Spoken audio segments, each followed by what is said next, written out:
Welcome to This Explainer. Today, we're diving into exactly how artificial intelligence thinks and navigates complex problems. We're going to take our AI agent on quite the journey, starting from finding its way through basic, static mazes, all the way up to surviving hostile game environments where it literally has to outsmart a human opponent. If you've ever found yourself wondering how Google Maps finds the absolute fastest route during rush hour, or how a computer can play a flawless game of tic-tac-toe without ever losing, you are absolutely in the right place. So let's dive in. Here is our roadmap for today. We'll start with 1. The basics of AI search, then 2. Uninformed search, followed by 3. Informed search. Next is 4. Adversarial search, and finally 5. An executive summary to tie it all together. All right, let's jump straight into Section 1, the basics of AI search, defining the agent's environment. Every journey starts some way, right? For an AI, it begins by defining its exact problem as a searchable state space. It's basically translating the real world into math the computer can actually grasp. Think of the AI as our agent. If we're solving a maze, the agent is that little digital mouse navigating the paths. The state? Well, that's just its exact current configuration. In our maze, the state is simply its current x and y coordinate on the map, and its actions are simply the choices available to it in that specific state, like can it move up, down, left, or right. Now, as our agent looks around, it sees possible paths it could take but hasn't actually walked down yet. We call this the frontier. You can think of it as the AI's mental map of unexplored options. It's, a literal waiting room for coordinates. And here's the kicker. How the AI chooses which coordinate to call out of this waiting room completely changes how fast it solves the entire problem. Moving right along to Section 2. Uninformed search, blind exploration strategies. With our foundation set, let's look at two classic approaches to blind exploration. Here, the AI literally doesn't know where the goal is. It just starts checking options.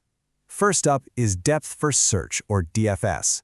This acts like a stack. Think of stacking plates in a kitchen cabinet. The last one you put in is the first one you take out. The AI dives as deep as it possibly can down one specific path until it smashes right into a dead end, and only then takes a step back to try the next option. On the flip side, breadth-first search, or BFS, is the exact opposite. It uses a queue, kind of like waiting in line at the grocery store. First in, first out. It looks one step away in every direction, then 2 steps away in every direction, radiating outward like ripples in a pond. Let's ground this with a real-world example. Finding the degrees of separation between Hollywood actors. Like the famous 6 Degrees of Kevin Bacon game. For this, breadth-first search is the absolute perfect tool. Why? Because you want the absolute shortest path. Your state is the current actor. Your action is a movie they starred in. And your frontier is a queue. Notice how the connections radiate outward layer by layer, looking at all direct co-stars, then all co-stars of co-stars. By sweeping through layer by layer like this, BFS absolutely guarantees finding the shortest possible path between two people. Next up is Section 3, informed search, adding intelligence and foresight. Now, uninformed search works for sure, but it can be painfully slow and memory-intensive. So what if the AI isn't just fumbling in the dark? What if it actually has some geographical intuition? Well, we can give our AI a mathematical compass, which we call a heuristic. A fantastic example in a grid-based maze is the Manhattan distance. Imagine navigating city blocks in Manhattan. You simply count the raw horizontal and vertical blocks to the finish line, completely ignoring any walls or traffic in between. It gives the AI a rough sense of direction. So instead of searching randomly, it prioritizes paths that physically move it closer to the target.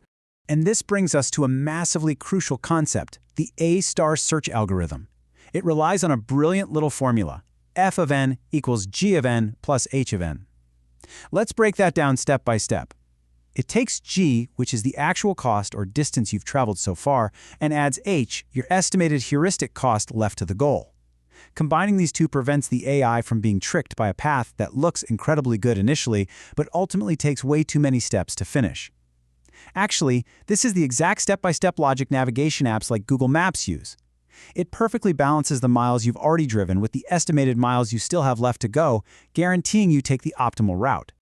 Okay, so we've seen how AI navigates static maps and predictable datasets. But ask yourself, how does it handle an environment that isn't static?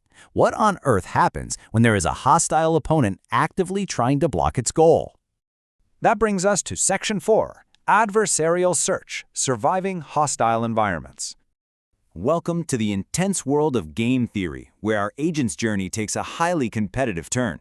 In a game like tic-tac-toe, we assign mathematical values to winning and losing. The AI acts as the maximizer. It wants a +1, a win. But it mathematically assumes that you, the human opponent, are the minimizer.